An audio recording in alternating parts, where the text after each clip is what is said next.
It's the Celebrity MasterChef semi-finals, and only the 6 best cooks remain.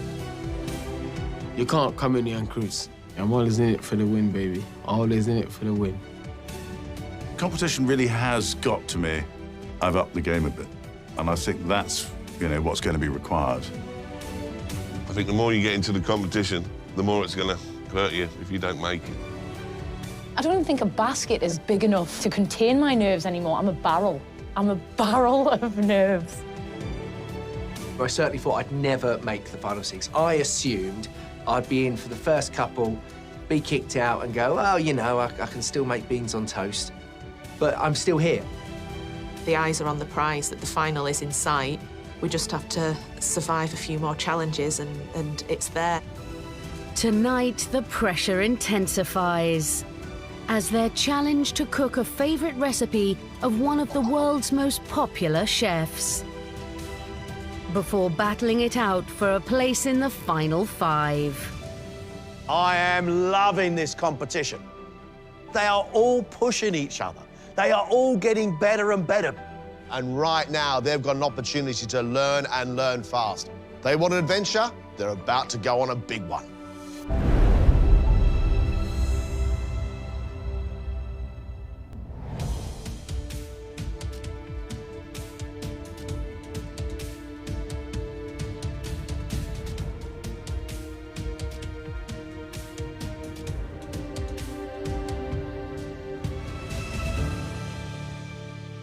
Today, we have invited a very special guest. Actually, a culinary genius. And each one of you is going to be cooking one of his absolutely fantastic dishes. This chef has had a huge impact on modern British food. His cookbooks have sold more than 6 million copies.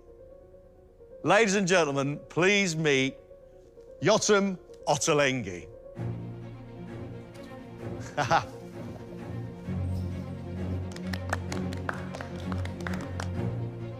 Yotam Ottolenghi is one of the world's most successful and influential food writers. My food comes from the Middle East. I grew up in Jerusalem. We've got intense flavors. We love our garlic and our lemon juice and our sumac, things that are pungent. He moved to the UK in his 20s to study pastry, and in 2002 opened his first delicatessen in London's Notting Hill. His food quickly gained a cult following for its abundant and inventive use of vegetables and Middle Eastern ingredients, as well as its bold, unorthodox flavour combinations. What was fantastic about moving to London in the late 90s for me, there was a real hunger for learning about a new cuisine, about new ingredients, a whole new way of cooking. We brought a whole range of ingredients that have really been adopted by British cooks. Our spices and aromatics were really taken to heart, and people love cooking with them. At its heart, it's a really creative process. You put ingredients together, you never quite know what's going to come out, but it's a super creative process. You've each got a recipe in front of you for one of my favorite dishes. They are slightly complicated. Make sure you read the recipe and know it really well, because things will be a little bit left of field there, things you may have not seen before. If you follow it, the result can be mind-blowing. Ladies and gentlemen, it's a big task. 1 hour and 30 minutes. One great plate of food from a culinary master. Let's cook. There's no point in sitting here saying shoulda, woulda, coulda. I've done what I did. I did an Eton mess cheesecake. I made Maeve's mess for me grandma. She would have loved it.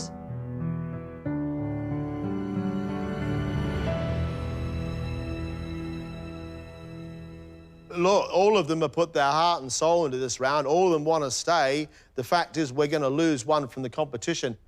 Neil did an absolutely brilliant job. I want things that taste really good, and I want progression. And that's what Neil's showing. So upwards and onwards for Neil Razor Ruddock. Greg is an ambitious cook. You know what he's aiming at? He's aiming at fine dining, John, and he's not far away.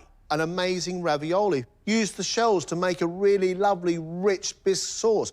The jam detracted from its beauty, but I cannot in any way criticise the rest of the work that came from Greg. Dillian cooked that fish perfectly, as good as any chef anywhere. The flavours around it I thought were great. Mango in the rice with kaffir lime leaves. Good flavours from Dillian, good cooking. Don was always going to cook classic in this round, and he did it.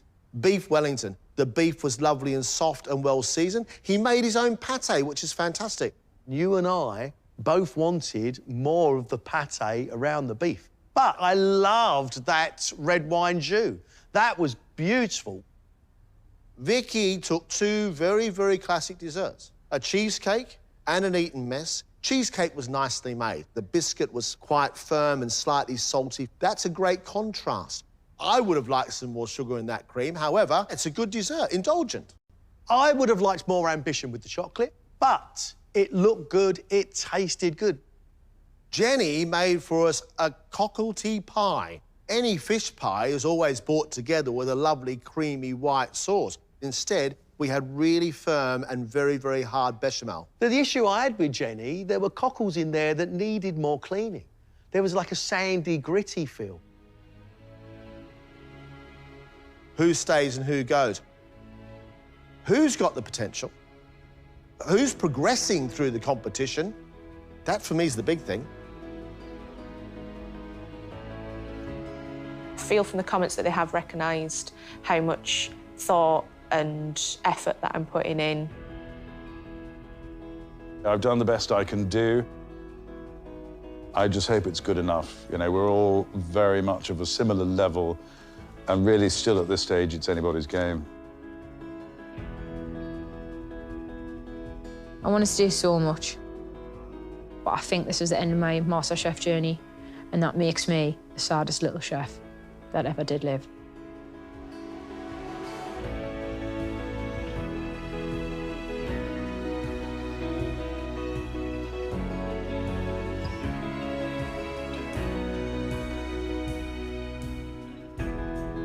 We really do appreciate the hard work, the ambition, the drive. We wanted emotion in your food. We wanted to see some heart. And you gave it to me. You gave it to us in bucket loads.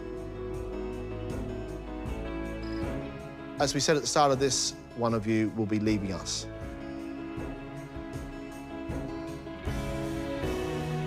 We've made that decision.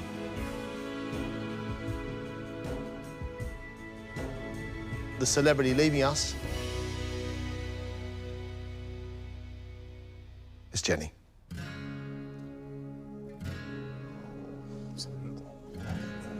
Didn't see that coming. Oh, heat number 2. Jenny, thank you. Thank you so much.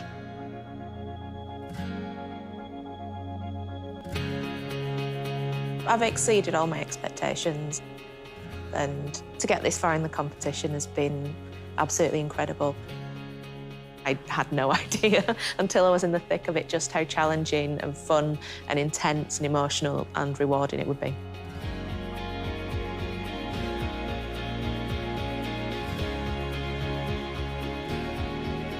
Yeah, I'm a bit gutted. Leaving those guys behind, they're going to have such adventures and I'm not going to be part of it. Final 5. Wow, didn't really see that coming. For a moment, I really did think I was going home, but I'm delighted that I'm not. In life, you don't realise how good you can get at things. If you work hard, you know, there's no such thing as can't. There's can or won't. You can always get better and better and better, and I'm surprising myself. I'm absolutely thrilled to have made it this far.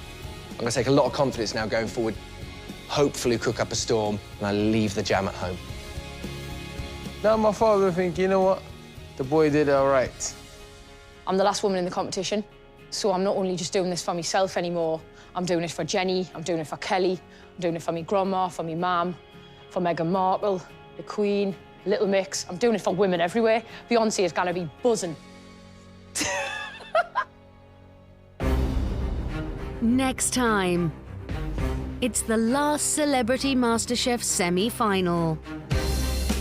How are we looking, Jillian? Not just yet.